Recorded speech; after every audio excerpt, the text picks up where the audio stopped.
Welcome to the Uncommon Living podcast, where we host dialogues in human resilience. I'm Thomas Seager. I'm an associate professor in the School of Sustainable Engineering at Arizona State University and the CEO of the Morales Co-Forge Ice Bath Company.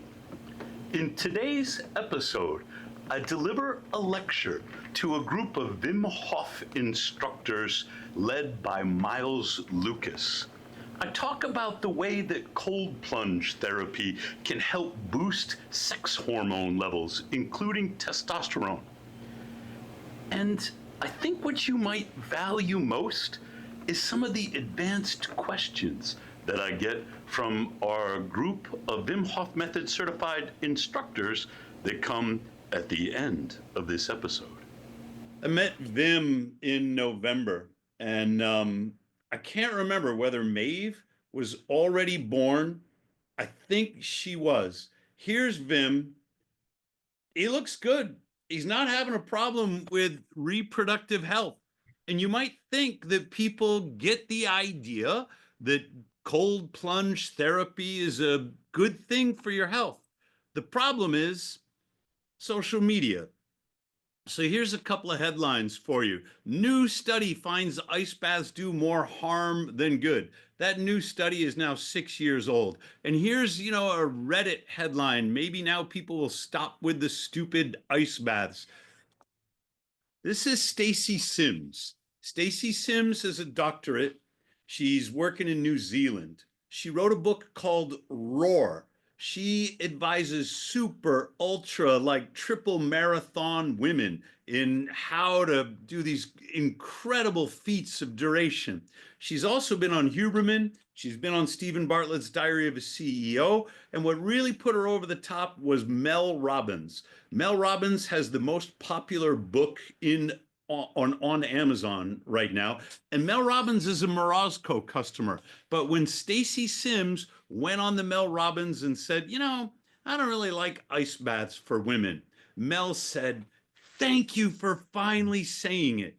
What we have discovered recently is that this whole social media trend that used to be behind ice baths with the algos pushing out the ice baths videos has instead turned against ice baths. This is Bio Lane, and he's figured out that he can get more clicks by saying ice baths make you fat than he can by talking about the benefits of ice baths. And I attribute the turning point in this trend. That doesn't necessarily mean it's his fault, but he represents the turning point. It is, of course, Scott Carney, the man who did more to make money off of and popularize Vim and the science behind it, who figured out he could get more likes and more followers and more YouTube subscribers by going negative, by posting videos against Susanna Soberg, saying she's a bad scientist, which she's not, by criticizing Vim and by criticizing Huberman. So this is the context in which we are now trying to share knowledge, reliable, truthful information about ice baths. And I do it like this because no one can deny my own experience. This lab report is what got me into the ice bath every single day. It was an elevated prostate specific antigen test. And at the time I was 52 years old. This is one of the things that men that age are supposed to do. When the lab report comes back like this in red, 7 with an H, which stands for high, I did what any other, educated guy my age would do. I go straight to WebMD and I read what the hell is prostate specific antigen, and it takes 20 minutes to convince me that I'm going to die of prostate cancer. The PSA is a blood marker that is associated with prostate inflammation, and this test indicates that I'm at elevated risk for prostate cancer, but it is not a cancer diagnosis. It's just that I've got this catastrophic mind going, and I'm thinking, crap, what am I going to do? What the interwebs tells me to do is run to my urologist, get a prostate exam, which I already know is going to show I'm inflamed.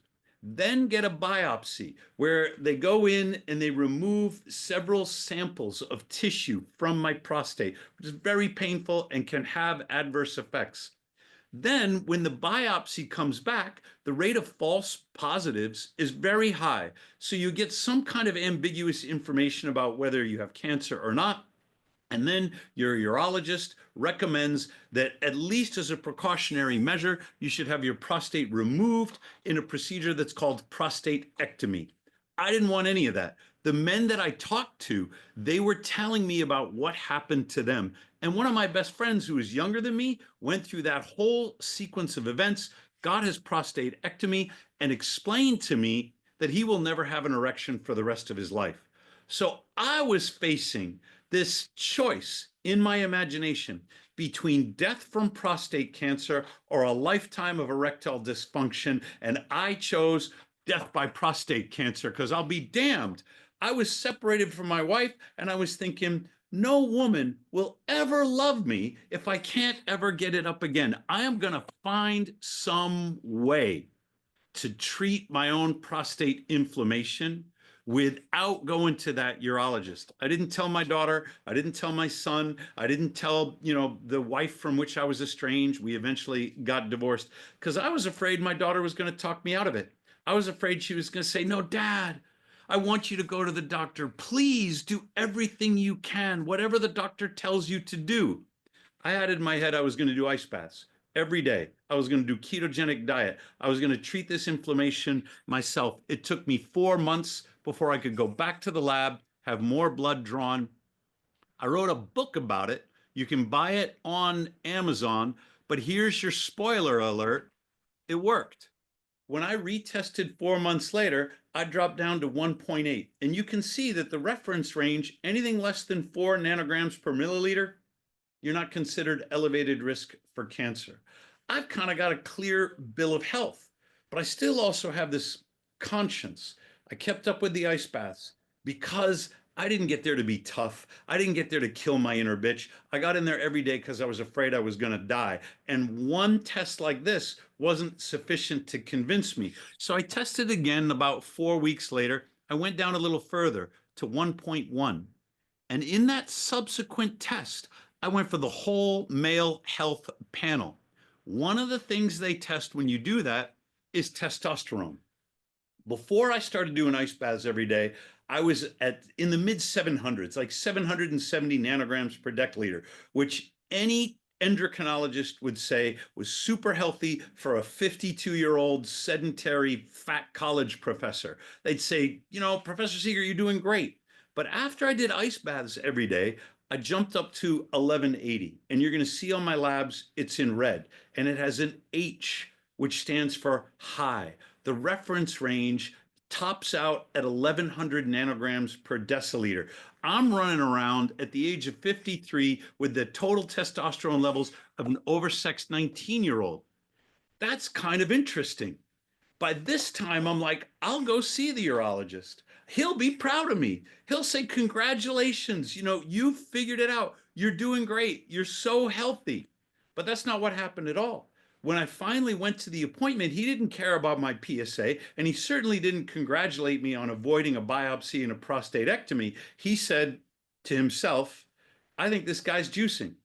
He was about my age, And so he's looking at me and he's like, "There's no way. There's no way this guy has testosterone of 1180 nanograms per deciliter unless he's on steroids." And the thing that most urologists believe is that high testosterone will increase the risk of prostate cancer. Now, this is utterly false, but still, most medical doctors believe in that misconception. Because testosterone is anabolic, they think it will promote the growth of tumors. The data says otherwise, but he tells me he wants one more test. It's for luteinizing hormone. If the total testosterone is high and the luteinizing hormone is low, he knows I'm on steroids, because luteinizing hormone is what signals the gonads to make the testosterone. So I got to go back to the lab.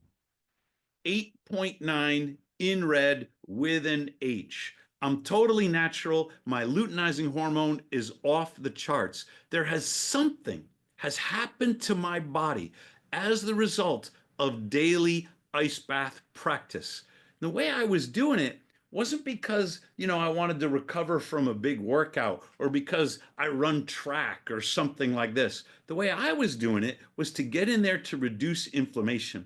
And of course, when I got out, I'm cold. So I would exercise, not a lot of exercise, just a little bit so that I could re-warm my limbs. I wrote an article about my experiences, and this is it. It's up on the Morozko Forge website. And at the time, nobody paid any attention to the Morozko Forge website. Google didn't know who we are. Nobody was Googling around for what happens, with testosterone and ice baths. The article was utterly ignored until Joe Rogan read it. And Joe Rogan's a Morozko customer because Joe is so popular. I start getting messages from all over the world, Instagram, men and some women sending me their labs saying, I'm doing the thing that I read about in your article, and my testosterone is doubling or tripling. One woman who doesn't even have any ovaries because she had them surgically removed, she 10x'd her testosterone by doing a daily ice bath practice. And her clinician was like, we got to get you off the hormone replacement therapy. Well, I have to go to the library for this. I have to figure out what's happening to everybody. This is a study from 1991 in which these Japanese researchers took some young men and they did what everybody does. They put them on the exercise bike and then they used cold stimulation after the exercise to see what happens. Testosterone went down, luteinizing hormone went down. But for some reason, the Japanese researchers reversed it. They said, first, we're going to do the cold stimulation, then we're going to do the exercise bike. Testosterone went up and luteinizing hormone went up. And of course, that's what I was doing. Turns out there's a good reason for it. Testosterone originates, like all sex hormones, in the mitochondria.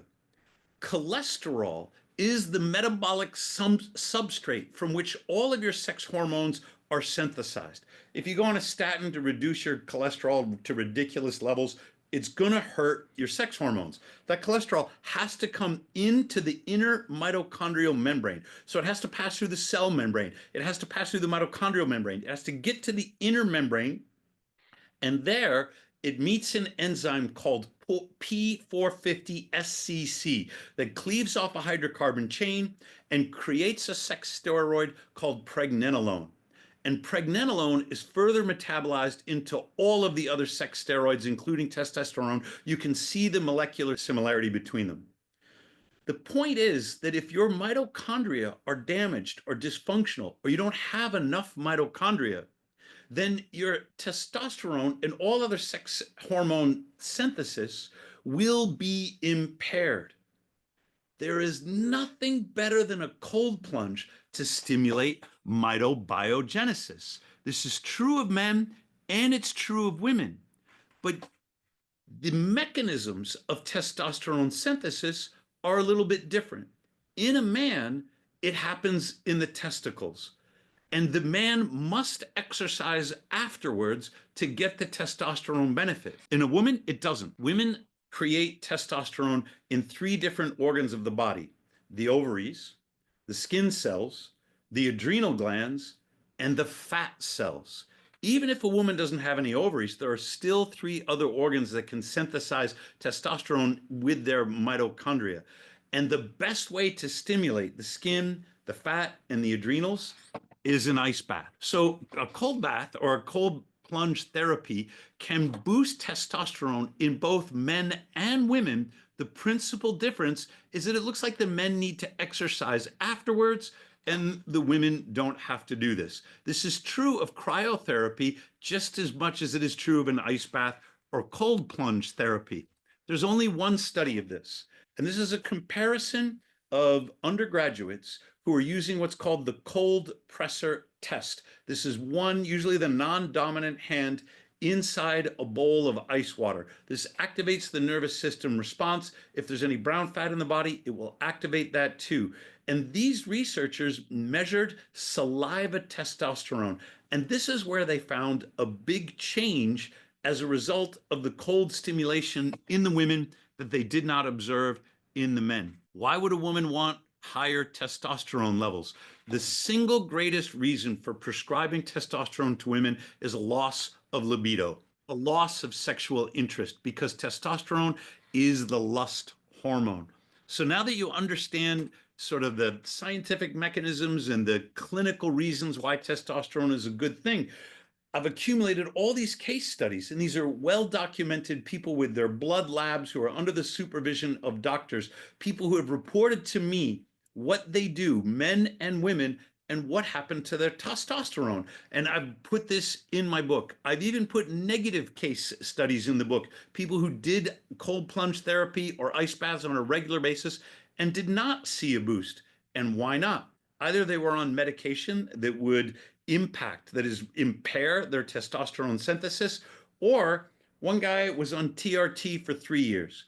When you're on testosterone replacement therapy, you lose the signal to the gonads to produce their own testosterone. The nads are like, we're fine, we're good.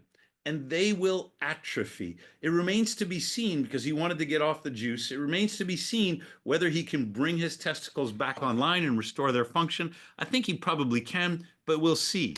This is the mechanism by which you do it. Cold exposure stimulates mitobiogenesis. Mitobiogenesis is the production of new mitochondria. It also stimulates mitophagy. So when you get into the cold, your body will remove the damaged mitochondria, the poor quality mitochondria, and replace them with new mitochondria that it has produced from the best mitochondria it can identify. We know this because if you do cold plunge therapy for about 2 weeks, you will recruit brown fat into your body. That brown fat is packed with mitochondria, and the mitochondria will travel throughout the body. It's not just in the brown fat. It is throughout the body that you will upgrade your mitochondria after you start a new practice of cold plunge therapy. And who's that good for? Women. Pregnant women are in one of the most metabolically demanding states that a human being can possibly endeavor to be in, especially at the late trimester when they're full of human growth hormone and the fetus is growing exponentially. The human growth hormone will interfere with the action of insulin, and that's physiological. It's not dangerous as long as the woman's mitochondria and metabolism is in good shape. But if her mitochondria are impaired, then some of the complications of late stage pregnancy will show up: preeclampsia, gestational diabetes. These are associated with an increased risk of autism in the child after birth, because the neurological development is governed by the mitochondrial state of the mother, and then later by the mitochondrial state of the infant, while the brain is growing faster than at any other time during life. And so a woman who is daring enough to use cold plunge therapy during her pregnancy will reduce inflammation, improve her sleep, and increase her insulin sensitivity. That's why cold exposure is associated with better birth outcomes when heat is not. Pregnant women got to stay out of the sauna. Going back to the men, erectile dysfunction is the earliest clinical marker of metabolic disease. And the reason for it is the mitochondria. The mitochondria are responsible for synthesizing the ATP from which nitric oxide is made in the endothelial cells. These endothelial cells line the blood vessels, and the nitric oxide signals smooth muscle tissue around the blood vessels to dilate, to relax, allowing more blood flow throughout the body, including to the penis. If the mitochondria are not right, then they will not create the ATP necessary for this energy-intensive molecule, the nitric oxide. There will be no signal to relax the smooth muscle tissue. There'll be no vasodilation, and there will be no erection. It took a long time for medicine to catch up to this fact, because they used to think There aren't a lot of mitochondria in the endothelial cells, so they thought the mitochondria aren't necessary for nitric oxide production. Here's a new paper correcting another medical misconception, that it is mitochondrial ATP which drive that endothelial function of making the nitric oxide. And this is why erectile dysfunction is that clinical marker of metabolic disease. When you fix the mitochondria, you also fix sexual performance in the man. That's wicked important, because I'm going to go back to this bit about how urologists think high testosterone will exaggerate or amplify the risk, increase the risk of prostate cancer. My friend who had the prostatectomy, he was put on testosterone blockers. They ran him all the way down below 200 total testosterone, which is like chemical castration, as if he didn't have enough to worry about. Of course, he gained weight. Of course, he lost body composition. Of course, his mood deteriorated, because testosterone is vital to motivation, to competitive spirit, to mood, and to body composition. And the tragedy is, I had to look this up. I had to know if I was, advising cold plunge therapy in a way that would boost testosterone and increase a man's risk of prostate cancer, it would be terrible. But I'm not, because all of the data, and goes back a couple of decades, says testosterone protects against prostate cancer. Now to the point where some forward-thinking urologists are prescribing testosterone as a therapy to reduce the risk of prostate cancer. When it comes to cold plunge therapy, if you do your cold plunge after your workout, it will not help your gains. It will not boost your testosterone. It will not build muscle. That's a fact. And it's a fact we've known for a long time. Huberman has been saying this for years. It's not some new study. It's not some revelation that is now being spread via social media. Do not do your cold plunge after your workout. Do it before. And don't overdo it either. Just like exercise can damage your muscles if you do too much, exercise can even damage your testosterone levels if you do too much. And if you do too much cold, you can also damage your mitochondria. They will need a long time to recover, because all of these therapies are stressors. And what we're going for here is a hormetic stress, a stress that makes you stronger, not that injures you. If you do not get enough cold, your health state is reduced. If you get just the right amount, now you're in an optimal health state. And if you do too much, it can be injurious. So this is what happened to me, the science behind it, and why this pendulum in social media that is criticizing ice baths is way out of whack. It depends upon what you're trying to do with your ice bath and how you do it. I'm not saying anybody has to be in the freezing cold ice bath for 20 minutes just because Joe Rogan did it on Instagram. I'm saying go cold and stay short. The rule of thumb, if you're just starting out, go cold enough to gasp and long enough to shiver. Once you feel that urge to shiver, you're done for now. When you become more experienced and you've got brown fat and you've got the thermoregulatory mechanisms that will defend your core body temperature, you don't need to feel the urge to shiver. Your brown fat is doing its job. Go freezing cold, do 2 to 4 minutes.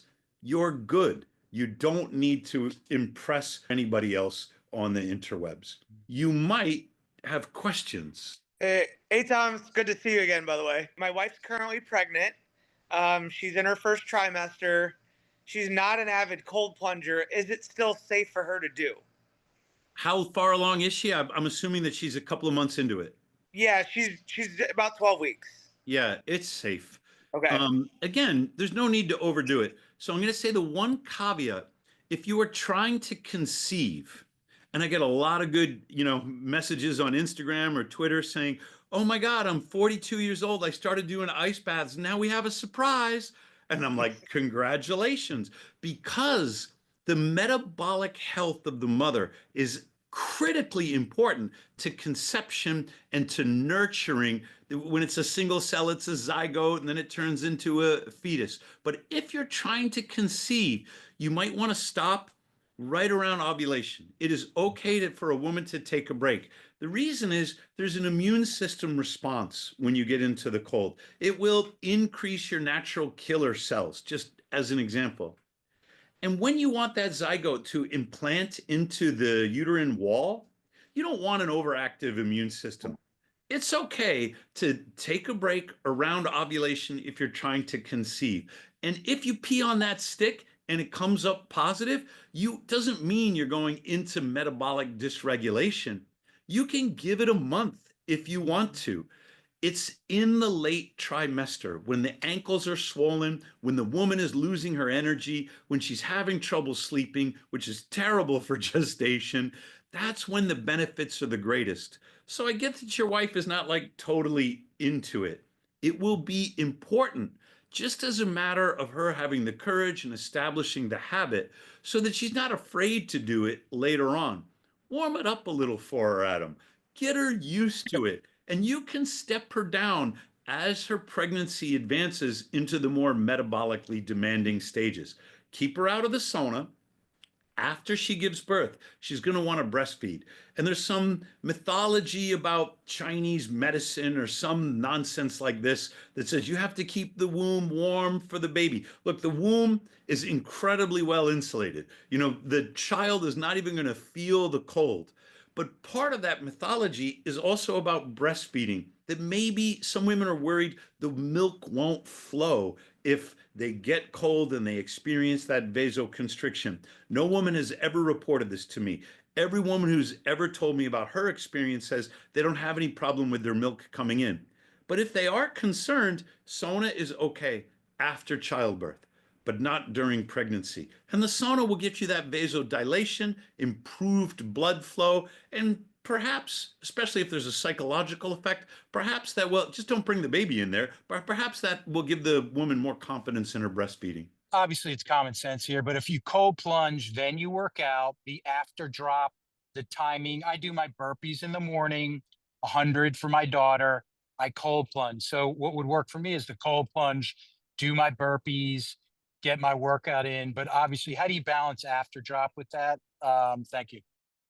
The exercise is gonna send the blood into your cold limbs. When that blood returns to your core, the blood will be cooler. And this is after drop. This is when the core temperature can continue to go down, even as the limbs are rewarming. The exercise is going to generate its own heat. You've already activated your brown fat. And the exercise, it can be steps. I like doing my steel mace. Burpees could be a little bit much. You might just start with squats. You know how Vim teaches his horse squats. It's a wonderful light exercise to restore circulation to the limbs. And I think it's going to shorten that window in which you're feeling after drop. But let me ask you this. How much cold are you doing?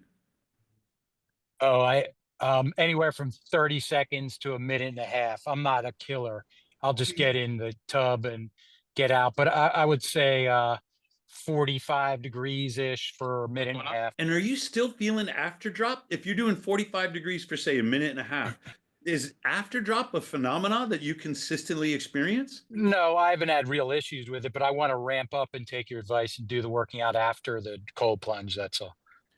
Start light. Copy Um, that. Yeah. I didn't do anything heavy. And Craig Heller at Stanford has researched cooling and heavy exercise.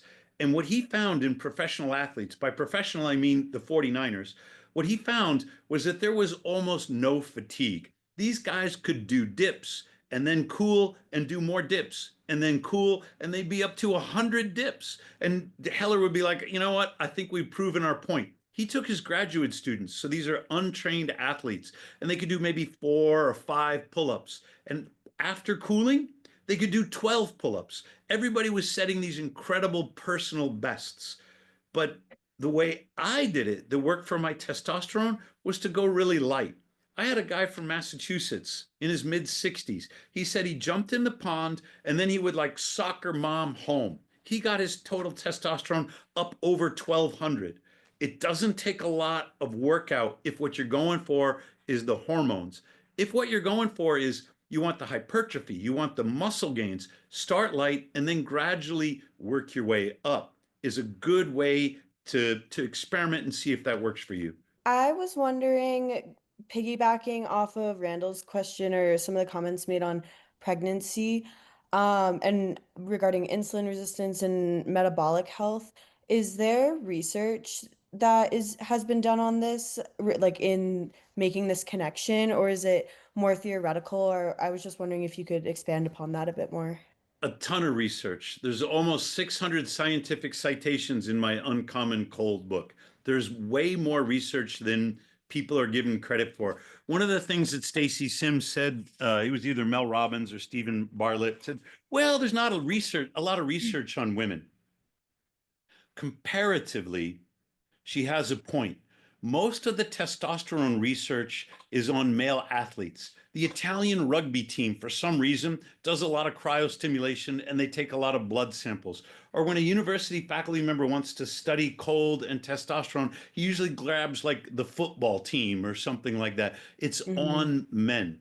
But that doesn't mean that there's no research on women. There's a lot of research on women, if not testosterone specifically, on insulin resistance and metabolism.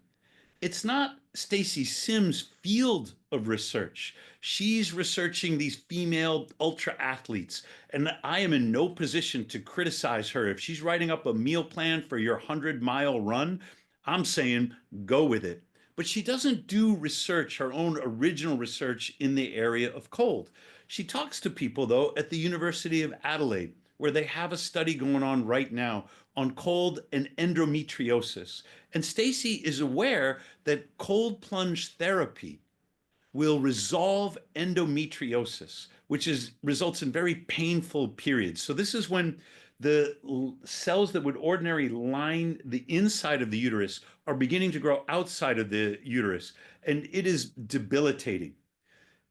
PCOS is another one. This is polycystic ovarian syndrome. It is the leading cause of infertility in women who otherwise would be of childbearing age, and it originates in metabolic dysfunction.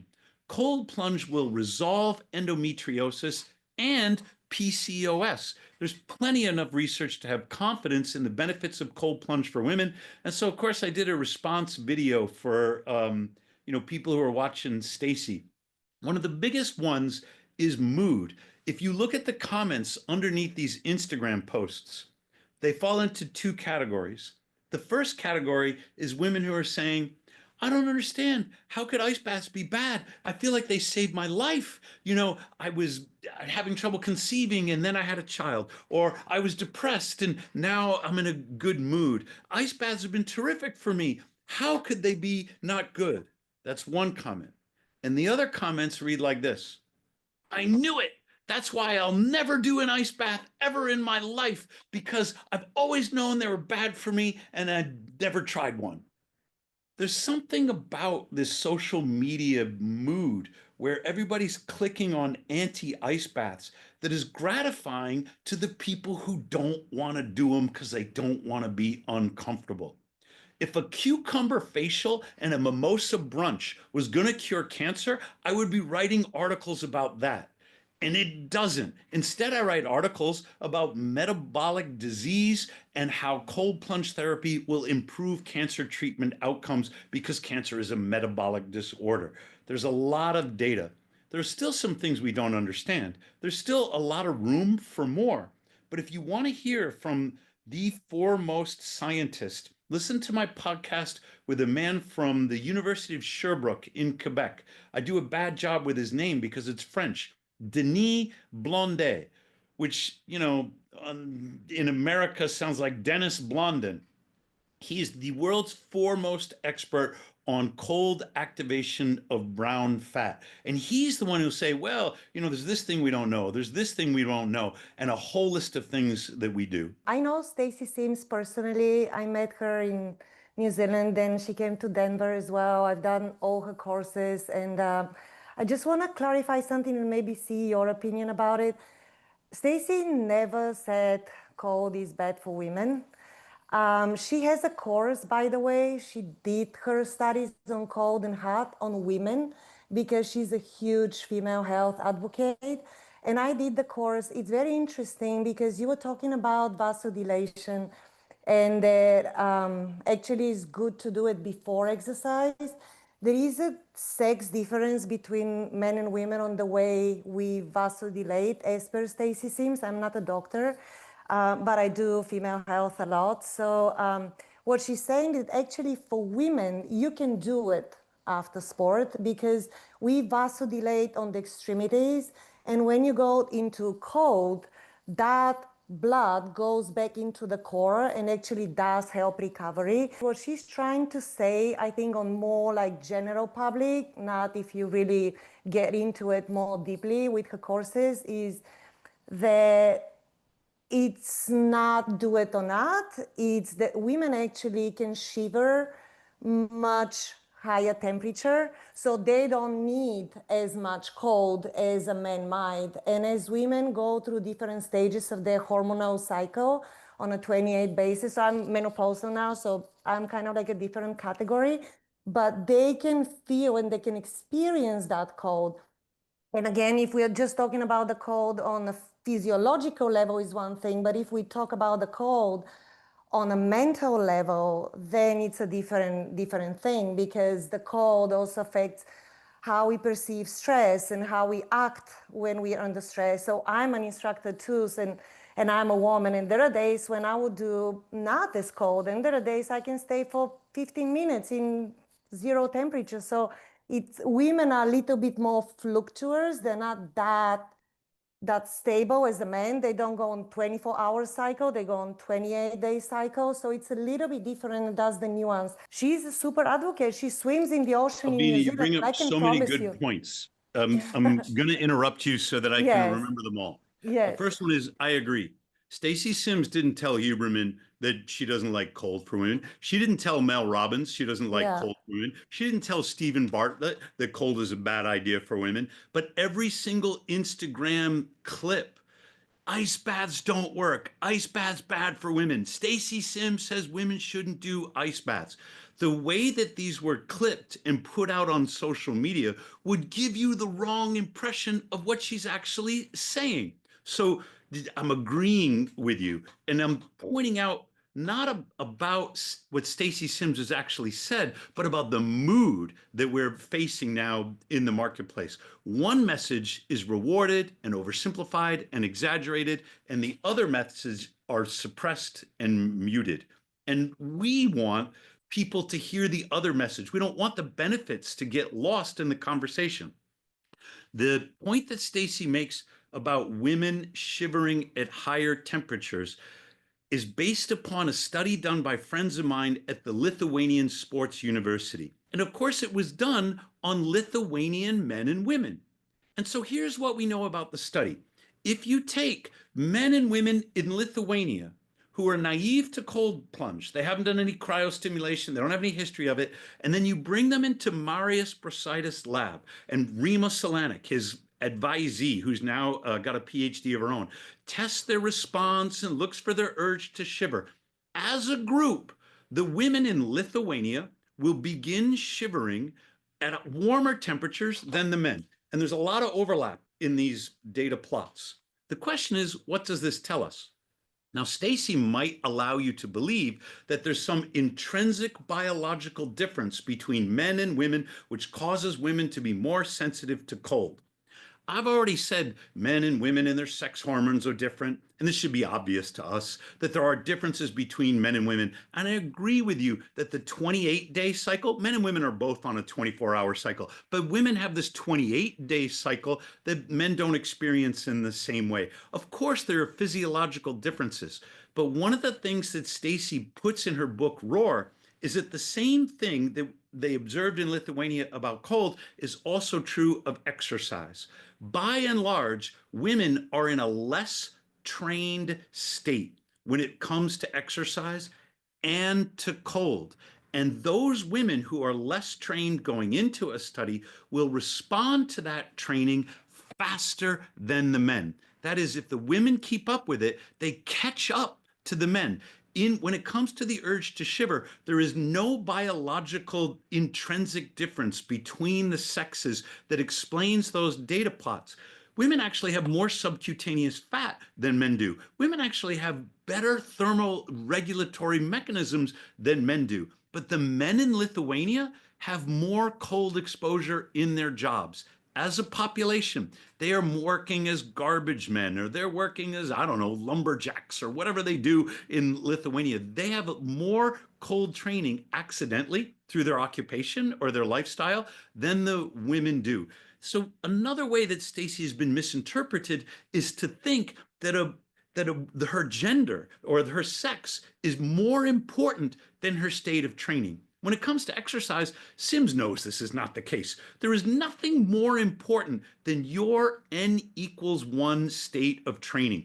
Do not allow, your sex to lump you into some group, despite the fact that you're an experienced cold plunger with good thermoregulatory mechanisms. And don't compare yourself to any man who's just getting started. I wish those things had come through the podcast, but they're never going to make the headlines. And I had one question. I started doing this new protocol of sauna, cold. So it's called the contrast therapy. What do you think of it, and how do you recommend we practice that? I think it's wonderful. This comes up in Susanna Solberg's work, and she talked about it on the Huberman podcast a couple of years ago. Thermal contrast therapy. When you go with wet cold, and she was studying these Danish winter swimmers. So these are people in Denmark who jump in the fjord or something like that. When you go with wet cold, go with dry heat. Go with opposites. Go from wet cold to dry heat. The wet cold will be vasoconstriction, and the dry heat will be vasodilation. So when you do thermal contrast therapy, it's like it's a workout for your smooth muscle tissue. It's one of the best things you can do for your circulatory system. No wonder it's associated with reduced all-cause mortality, with greater longevity. There are two caveats. The first caveat is this. There's only one word in the English language which comes from Finnish, and it is sauna. And we don't even get it right. In Finland, sauna means hot and cold. Sauna means that you go jump in the lake or you roll in the snow after you do the hot box. But somehow in America, we think sauna just means getting hot. So if you see Rhonda Patrick or somebody else on Twitter going, if you do sauna 3 times a week, it will reduce your all-cause mortality by 42%. She's misquoting the epidemiological and clinical trials in Finland. When you read those scientific studies, they are explicit. They're written in English, and they say, by sauna, we mean thermal contrast therapy. That's what the word means in Finnish. But in English, we've misinterpreted it. So thermal contrast therapy is sauna. There is no such thing as an epidemiological study out of Finland that was just hot and didn't have cold, because that's the way they practice it in Finland. That's the first caveat. Don't believe the statistics on sauna unless you're doing thermal contrast therapy. The second caveat is don't use a hot tub. In the hot tub, maybe you're submerged up to your neck, or maybe you have your arms out or something. Your body knows that the water is hot. The way your body would ordinarily in the sauna thermoregulate is to sweat. And so when the sweat evaporates from your skin, it takes the heat off with it. You have to have that phase change. The sweat turning into vapor is what cools the skin. But in the hot tub, there's no evaporation. There's a phenomenon called hydromeiosis. If you Google it, Google's going to think it's a spelling error because it's such a rare word. When your skin is saturated with water, your body will not sweat. It must defend your core temperature from going up, and has to do it in other ways. So you know what it does? Vasoconstriction.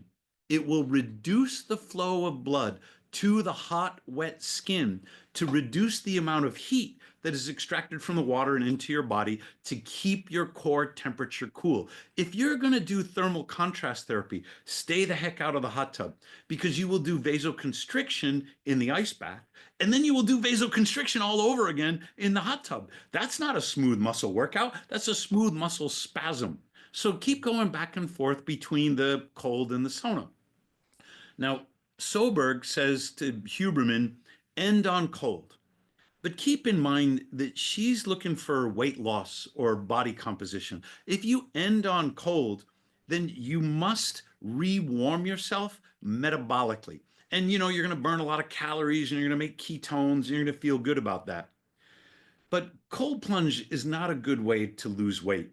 People will lose inflammation. So the first 5 or 10 pounds that they lose when they start like a cold plunge therapy or an ice bath practice, that comes pretty easy and it's very encouraging. They get a big morale boost. So cold plunge can help get you started. But that metabolic intensity that happens when you finish on cold, it burns a lot of white fat. You think that's a good thing. And then when you go to sleep, compensatory metabolic mechanisms will drop your core body temperature, sometimes more than a degree Fahrenheit, so that your body can rebuild the energy stores that were consumed when you were doing cold thermogenesis. The point is that you can't burn a lot of calories during cold therapy and think those calories are gone forever. This urge towards homeostasis, to maintain your body in the state that it is, kicks in. You sleep great because the reduced core body temperature will help aid your deep sleep. But you don't really lose a lot of weight.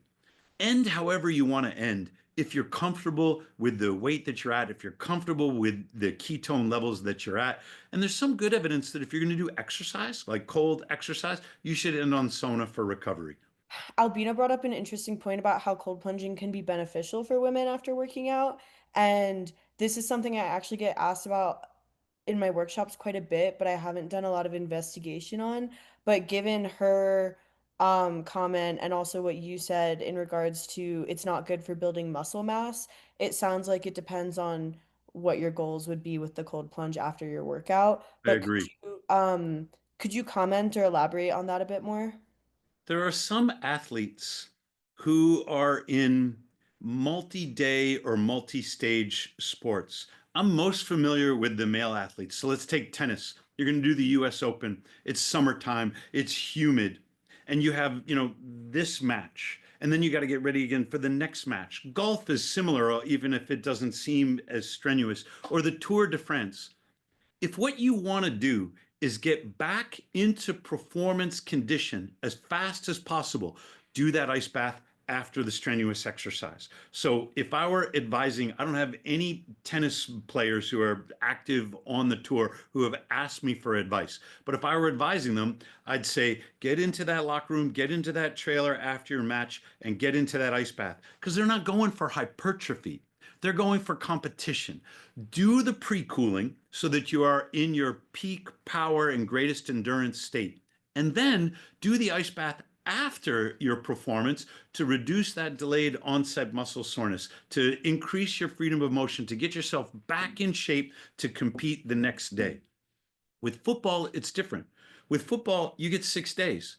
You don't have to do an ice bath after your football game unless you're doing it for specific injury recovery, unless you're doing it because you've got to get inflammation down for a specific reason. I wouldn't use ice bath for recovery after a football game. If you're doing it because it's part of your post-concussion protocol, that I would say is an instance of a specific injury recovery. But don't do it after your training session if your sport doesn't demand that you get back up to performance level fast. And do you have to, shivering was your goal in the beginning, right? That was your goal in the beginning, was to shiver. But then you decided maybe that's not, you don't have to do that to get the hormone benefits. Let me explain that a little bit more. Okay. I was at the Global Wellness Institute and I had to leave early and come back to Phoenix because some rags had caught fire in our production studio and it felt like an existential crisis. And I'm in the cab and I'm in a bad mood. I had to rebook my flight, and I got to change planes in Heathrow, which is always a disaster. And the cabbie says, "Oh, you're the cold plunge guy." He goes, "Well, what's the optimal temperature? What's the optimal time? What should I do? Tell me, what's the best way?" And I snapped at him and I said, "That's the dumbest freaking question." Now he's speaks Scottish, so I can barely understand what he says anyway. And I'm in this bad mood. And then I caught myself and I said, hang on. Hundreds of people have this question online every day, and I got to come up with an answer. So I said, think of it this way. I'm captive for the next 40 minutes as he takes me to the airport. If you were starting a weightlifting program, and you wouldn't say, what's the optimal weight? What's the optimal number of reps for my bench press? Your coach would say, what's your prior state of training? Let's find the right stress for you. Let's find the right number of reps. We're going to start out like this. We're going to start with a weight that you can do about 8 reps to failure. We're going to see where your body is. And I'm just kind of making this up. I said, there's no optimum for everybody when it comes to cold. It depends upon your prior state of training. And he goes, oh, that makes a lot of sense. So, if I'm out in the cold all the time, I guess I could go a little colder and a little longer. I'm like, exactly. When you're starting a new practice, go cold enough to gasp. Now you've activated your nervous system, and long enough to shiver. If you get out before you really feel the urge to shiver, it's fine. You might feel it during after drop. But what I'm saying is you're in touch with your body. If you begin to feel the urge to shiver, there's no further metabolic benefit. Your body has already got that hormetic stress. It's already said, whoops, we need a little more cold thermogenesis going on here. We better build some mitochondria. We better recruit some brown fat. Anything else is just showing off. Now, I like showing off. Sometimes I want to show off. So if you're, on Instagram and I don't know, you're trying to, impress a girl or something like that, stay in there as long as you need to make good entertainment. Don't operate any heavy machinery. Don't try and drive your car or your forklift or something like that until you've given yourself enough time to adequately rewarm. But after you've already established like cold acclimation, you could be Andre Billuby and going for a world record and keep pushing yourself and pushing yourself. But that's not me. I'm going to stay a fat college professor. I just do a couple of minutes, unless I'm shooting a video and and I'm trying to impress people on Instagram and I need to do another take, 2 to 4 minutes. Your videos look crazy. You have so much ice in and around you.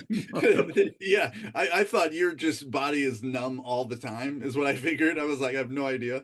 And It's actually not like that at all. The ice is very dramatic. It's wonderful for Instagram. But I keep the videos unless I'm really struggling with a take. It doesn't take me more than like 7 minutes to do them. But I did one on mitochondria.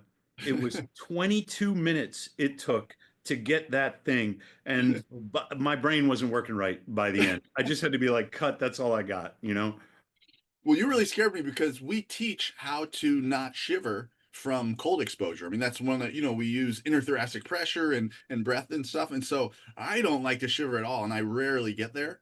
So now that's why I was like, oh man, do I have to shiver?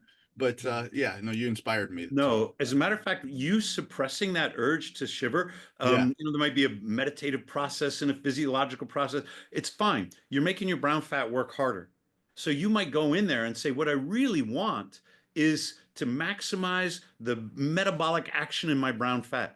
Shivering is in your muscles, and it will create heat that takes some of the load off of your brown fat. You're at this super advanced level. Vim says he can activate brown fat with the power of his mind.